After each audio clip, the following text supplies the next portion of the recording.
Hello students, today we are going to start with force between multiple charges. That means if you have a system of n charges interacting with each other, then what would be the resultant force? Here we are going to apply principle of superposition, which states that total force on a system of interacting charges is equal to vector sum of the forces exerted on a charge due to other charges.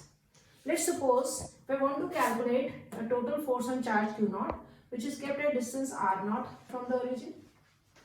Let's suppose I have charge Q1 lying at position vector R1 with respect to origin.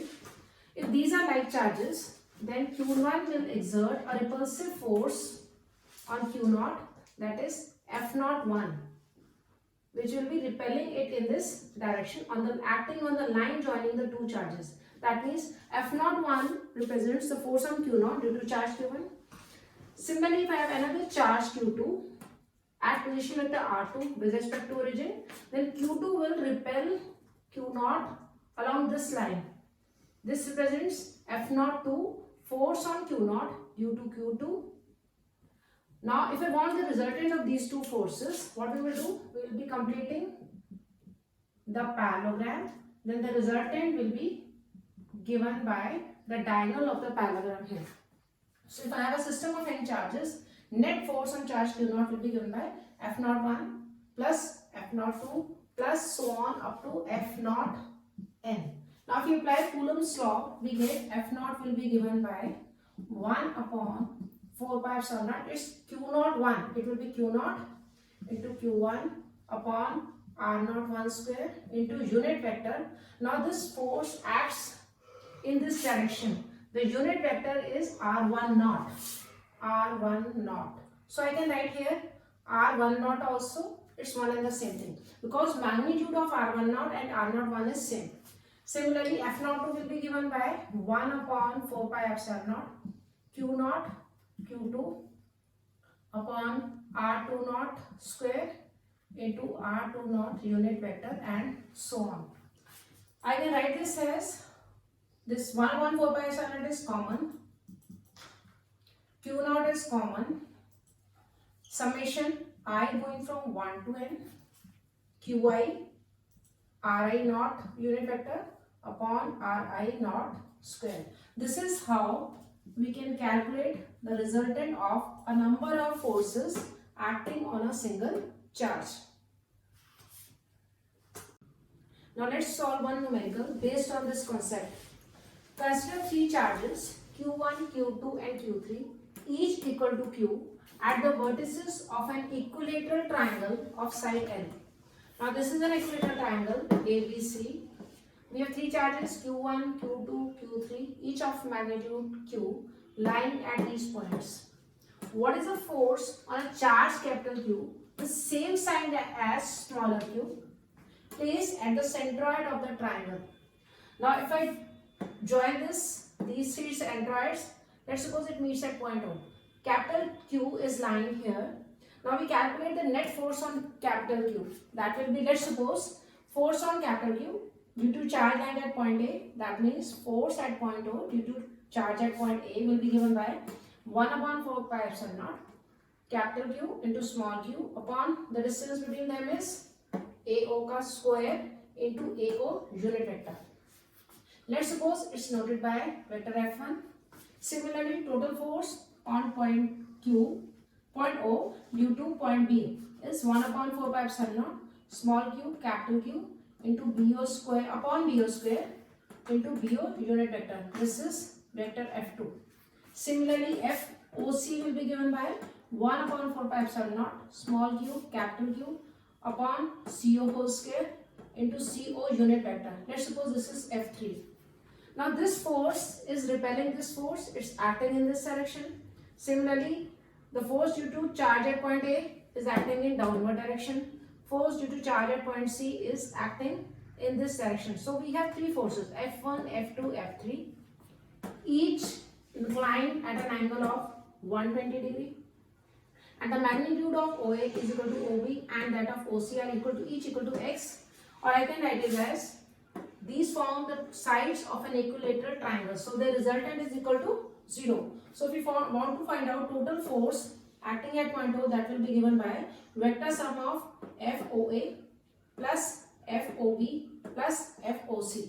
When we combine these equations, we get K into smaller q into capital Q upon x square into AO cap plus BO cap plus CO cap, such that the net force acting at point O is 0.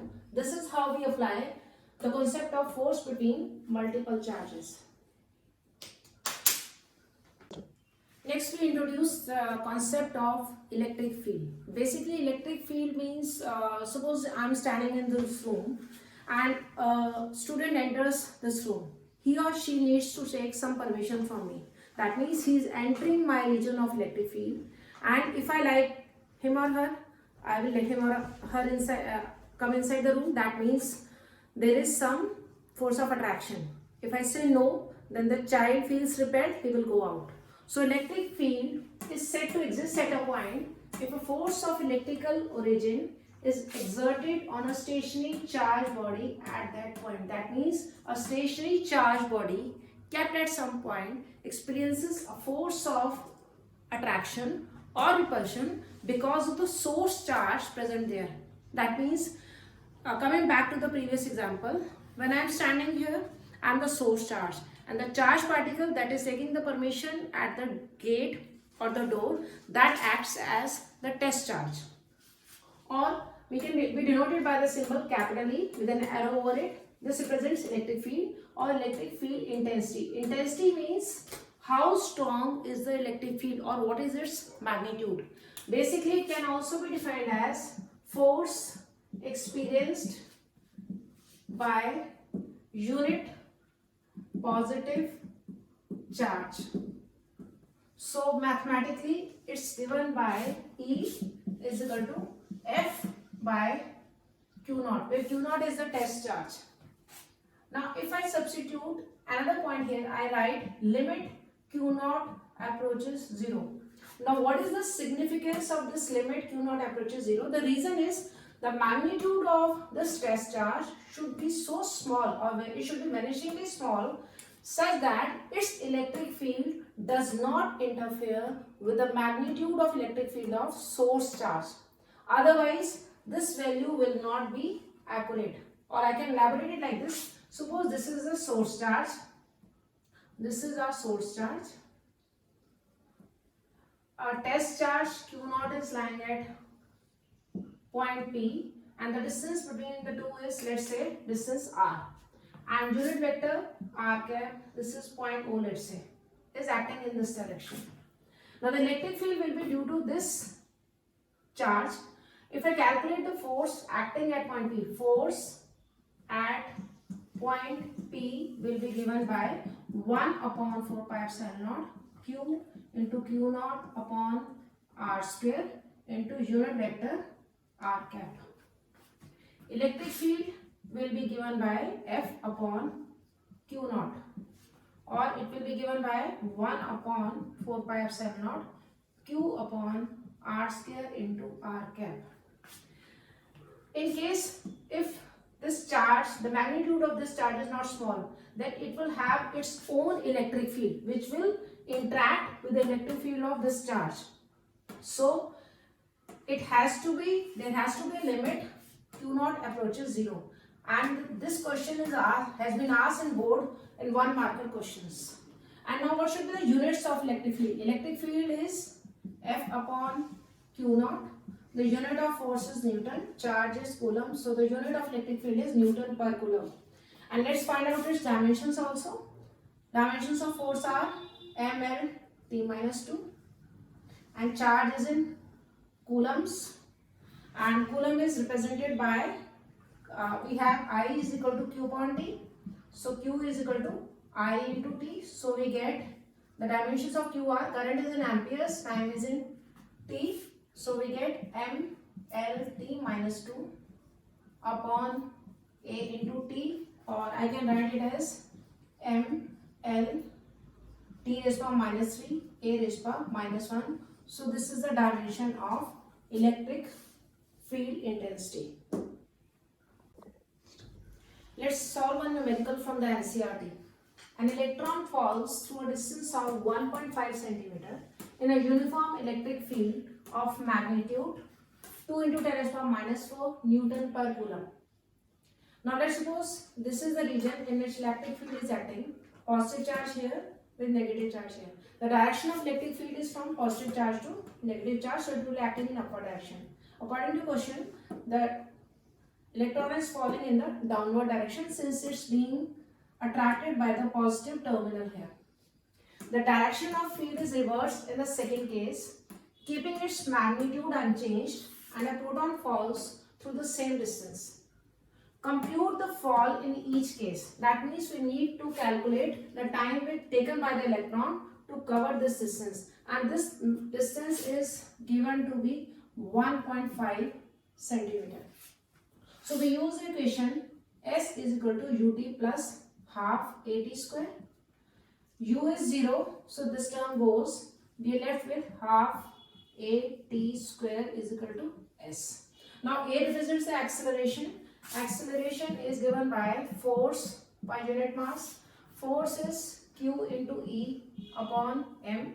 If I substitute it here, we get T is equal to 2S upon A under the root, or it is given by 2S and A is given by QE upon M, where M is the mass of electron in this case. Now in this expression, S is given out to be 1.5 centimeter. Mass on electron is 9.1 into 10 raised to minus 31 kg. And charge on electron is 1.6 into 10 raised to minus 19 coulomb.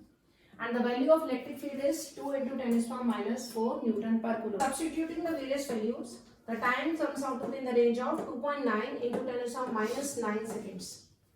Now in the case of proton, the direction of electric field has been reversed, and since proton is positively charged particle, it will be attracted towards the negative terminal. We use the same formula. We get T dash is equal to 2S into MP upon QE under the root. The only factor which is different here is mass of proton, and the value is given by 1.6 into 10 to minus 27 kg. If we calculate the value, we get T dash is equal to 1.27 into 10 to minus 7 seconds. If we compare T and T dash, we can conclude that heavier particle takes more time to fall. It's indicated by this value. Now the second part states, contrast the situation with that of free fall under gravity. In case of free fall under gravity, time period is independent of the mass of the body, and which is not in this case. Let's solve one more numerical. 2 point charges plus 16 microcoulomb and minus 9 microcoulomb are placed 8 centimeter apart in air. Let's suppose charge of plus 16 microcoulomb lies at point A and another charge of minus 9 microcoulomb is lying at point B, and the distance between them is 8 centimeter. Okay. Determine the position of the point at which the resultant field is 0. Let's suppose at point P the resultant field is 0. Now the distance of point P from point A is x, and from point B it will be 8 minus x. We want net field at point P to be 0. Now this charge, let's suppose if we have unit positive charge lying at point P, then charge of plus 16 microcoulomb will repel the test charge in this direction, and it will be attracted by minus 9 microcoulomb towards itself. The second field E2 will be acting in this direction. So net field for at point P to be 0, we have magnitude of E1 plus magnitude of E2 to be equal to 0. Now we apply by definition we have electric field is given by F upon Q naught. So we get 1 upon 4 pi epsilon naught Q1 upon R square plus 1 upon 4 pi epsilon naught Q2 upon R dash square. If we substitute the values, Q1 is plus 16. 1 upon 4 pi epsilon is common. I can write it as 9 into 10 is power 9 outside. Q1 is 16 microcoulomb. 16 into 10 is power minus 6 coulombs. upon r. This distance is x square plus this distance is minus 9 microcoulomb. So we get 9 into 10 raised to minus 6 upon this distance is 8 minus x whole square. This should be equal to 0.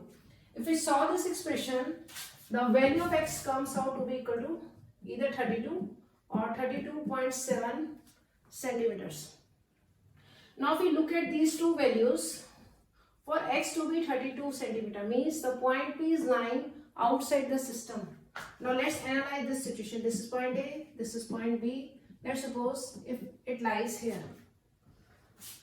Okay, now this is plus 16, this is minus 9 microcoulomb. If this system occurs, then for test charge should be lying at point P, the direction of electric field will be E1 will be in this direction and E2 will be towards point P.